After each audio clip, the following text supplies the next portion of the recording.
मंगलवार को पर्वतारोही अनीता कुंडू ने गांव सुरंगपुर के राजकीय वरिष्ठ माध्यमिक विद्यालय में रोल मॉडल वर्कशॉप कार्यक्रम में पहुंचकर विद्यार्थियों को प्रेरित किया।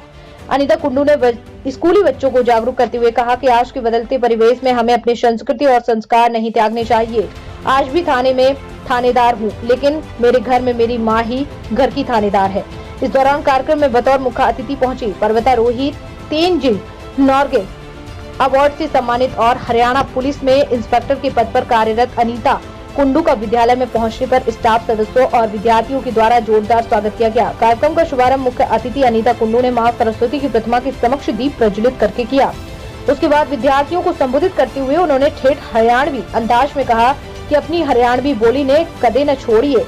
उनका कहना था कि अंग्रेजी भाषा या अन्य भाषा कितनी भी सीख लेना, लेकिन तुम हिंदुस्तानी हो, इसीलिए हरियाणवी या हिंदी भाषा को कभी मत छोड़ना।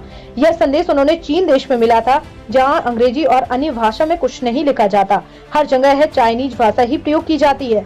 मैंने हिंदुस्तानी होने के नाते हमेशा अपनी हरियाणवी बोली और हिंदी भाषा को तवज्जो दी है। कुंडू ने कहा कि इंसान को कोई भी उपलब्धि बनावटी बनने से नहीं मिलती, बल्कि अपनी जड़ों अर्थात अपने लोगों के साथ मिलजुल कर उपलब्धि हासिल होती है। आज की पीढ़ी को शिक्षा के साथ संस्कार मिलने भी जरूरी है। पे आ जाता तो उसकी लोग ये सोचते हैं यार ये तो खाली ये बैठा था। आदत खराब है कि हम फंक्शन का टाइम कुछ लिखते हैं 10 बजे और शुरू करते हैं 12 बजे। तो मैं उनके प्रोग्राम में पहुंची तो कोई भी व्यवस्था नहीं थी तब तक। अब प्रोग्राम छोड़ के आना मेरे को भी अच्छा नहीं लगता था, तो उनका लेट प्रोग्राम शुरू हुआ। वेन्यू को पढ़ करके दिया था उन्होंने, 10 बजे का लिख रखा था, लेकिन ये नहीं पता, और ये मैं हर प्रोग्राम में देखती हूँ, लोग लिखते कुछ हैं और करते कुछ हैं।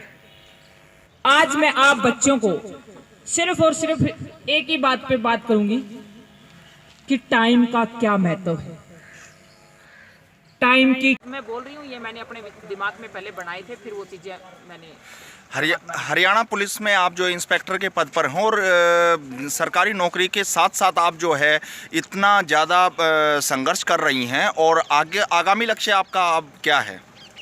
देखिए, अभी मैं साथ में एडवेंचर भी कर रही हूँ। मेरा अगला लक्ष्य ये है कि मैं समाज के लोगों से जुड़ के और गांव के यूथ से जुड़ के, चाहे वो लड़के हो या लड़की हो, मैं उनको रास्ता दिखा पाऊँ। मैं उनको मार्गदर्शक में ये के रूप में कि भाई आप बेशक से किन्हीं परिस्थितियों में है, किन्हीं हालातों में है, कैसी परिस्थितियां हैं, आप बहुत कुछ कर सकते हैं। तो मेरा मकसद है कि मैं गांव टू गांव के उन बच्चों तक पहुंच पाऊं जहां पर बिल्कुल भी उनको ये लगता है कि हमारे सामने बिल्कुल भी रोशनी है नहीं है, अंधकार ही अंधकार है। तो मैं उस बच्चे तक पहुंचना चाहती हूं कि जिस बच्चे को वास्तव में मेरी गाइडलाइन की और मेरी सपोर्ट की जरूरत है।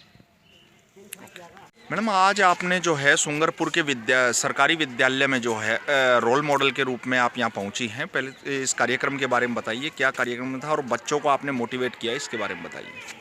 सबसे पहले तो मैं पूरे गांव का धन्यवाद देना चाहती हूँ और सभी अध्यापक जिन्होंने इतना खूबसूरत प्रोग्राम जो सुंदरपुर गाँव में किया है। और ये सरकार ने, मैं धन्यवाद सरकारों को भी देना चाहती हूँ, क्योंकि सरकार ने ये रोल मॉडल के जो प्रोग्राम बच्चों के लिए शुरू किए हैं, इसमें जो भी व्यक्ति मतलब कि हमारे हरियाणा में, चाहे वो स्पोर्ट्स पर्सन है या किसी भी फील्ड में वो कामयाब है, और उनको स्कूल में बुला करके कि बच्चों को मोटिवेट करना कि भाई हम भी एक नॉर्मल परिवार से हैं और आप भी बहुत कुछ कर सकते हैं, ताकि बच्चे उससे अपने आप को कंपेयर करें और बच्चे ये सोचे कि भाई हाँ, जब अनीता दीदी कर सकती है, अनीता दीदी जा सकती है, वो इन परिस्थितियों से उठ सकती है, लड़ सकती है, तो हम भी कर सकते हैं। तो रोल मॉडल का मतलब यही है सरकार का, कि बच्चे उनसे मोटिवेट हो, प्रभावित हो, और बच्चे भी अपने लक्ष्य बनाएं और टारगेट बनाएं।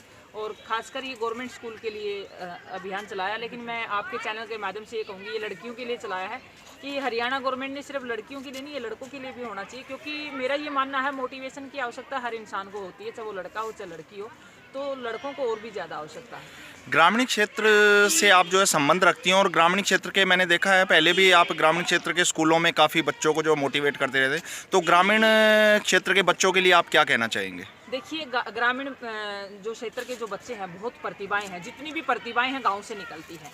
और ये इसका कारण ये है कि यहाँ पर गांव में क्या होता है कि कोई भय का माहौल नहीं होता है कि बच्चों को उठा ले जाएगा, खुला ओपन होता है, बच्चों का कॉन्फिडेंस लेवल बढ़ता है, बच्चा जोड़ में तैरना सीख जाता है, बच्चा गलियों में दौड़ना सीख जाता है। तो मेरा ये मानना है कि बच्चे की ग्रोथ जितनी गांव में होती है इतनी शहर में नहीं हो पाती, और जितनी भी प्रतिभाएं हैं, आप स्पोर्ट्स में देख लीजिए या बिजनेसमैन को उठा लीजिए या नेता देख लीजिए या अभिनेता देख लीजिए, सभी गाँव से निकले हुए बच्चे हैं।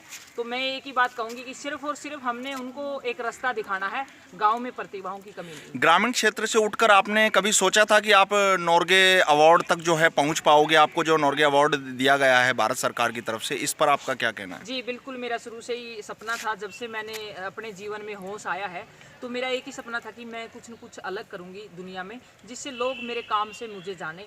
और तेंजिंग नोर्गे अवार्ड जब मैं एडवेंचर में आई तो मेरा ये सबसे पहला टारगेट था कि मैंने तेंजिंग नोर्गे अवार्ड प्राप्त करना है, जो हाल ही में मैंने भारत सरकार ने मुझे दिया है। और मैं थोड़ा सा विस्तार से थोड़ा सा एक सेकंड में बताना चाहूँगी कि तेंजिंग नोर्गे अवार्ड और अर्जुन अवार्ड दोनों इक्वल अवार्ड हैं, लेकिन तेंजिंग नोर्गे को लोग इसलिए नहीं जानते क्योंकि एडवेंचर लोग यहाँ पर इतना खेलते नहीं हैं। तो ये भारत सरकार देती है, दोनों में सेम राशि है, सेम सुविधाएं हैं। और हाल ही में 2019 में मैंने तेंजिंग नोर्गे अवार्ड जो 20 में मिला है, माननीय राष्ट्रपति